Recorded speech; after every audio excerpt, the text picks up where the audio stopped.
Today I have a customer attempted screen repair on an iPhone 7 and it isn't responding to touch, but it still displays, so we have something going on in there. There are a few more issues, notably the home button protruding out from the glass. It should definitely be flush with the display. These rose gold pentalobes don't come stock on a black iPhone, but seem to be correct, hopefully. I'm excited to see what's inside, so these two pentalobes are the first things to come out. They are indeed for this version of iPhone. Perhaps something more sinister is further inside. My metal pry tool makes short work of any adhesive that might be left inside, then we can open it like a backwards book. A fine iBestWin battery and, oh no, Phillips screws where tri-wing should be. And the home button, Phillips strikes again. These should all be the small short tri-wings, not the long Phillips. Time to jump right in. The first Phillips head instantly magnetized to my screwdriver and came out like magic. The second one is lightly threaded in and it could still have long screw damage. The third has some torque to it, but it's screwed into a standoff, so no threat of board damage there. Disconnecting the battery is pretty important, and it's stuck to the shield, so that was easy. The proximity bracket has the correct screws, all good there. I was starting to worry this would get messy. Let's check for long screw damage with the microscope. I don't have a scope camera just yet, so bear with me, but it looks like there's a tiny bit of board scraping inside this grounding post. Still not certain this is our issue though. I'm going to hook up a known good screen temporarily to rule out a defective replacement screen that the customer brought in. If it works, great. If not, it's back to the microscope to look for further signs of board damage. And still no touch, which is good news and bad news. It means the customer's part may be fine, which is good, but board damage is bad.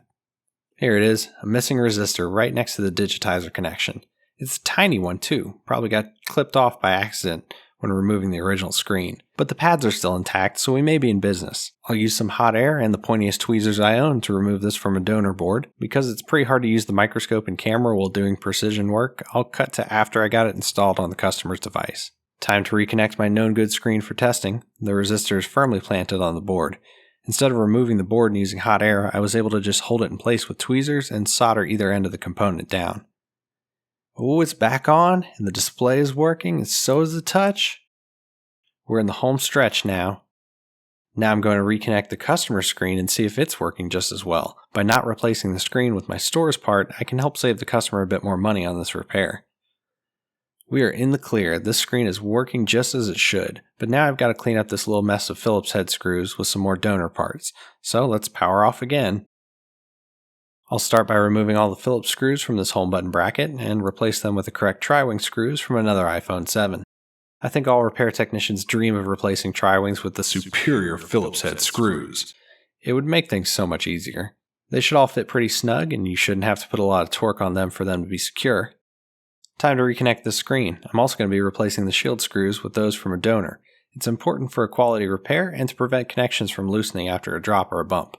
In the iPhone 7, the long tri-wing screw goes in the spot furthest to the frame. This is a grounding screw that goes through a hole in the board by design, not by force.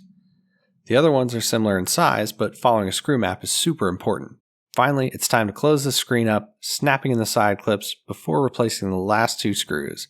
Those rose gold pentalobes work fine, and I think they add some flair to the phone. I'll power the phone on for the last time and cross my fingers that all my hard work is paid off. You never know if something might go south at the finish line. We still have touch. This phone is working well again. Thanks for joining me on this fun repair. Let me know what you thought in the comments below, and I'll see you next time.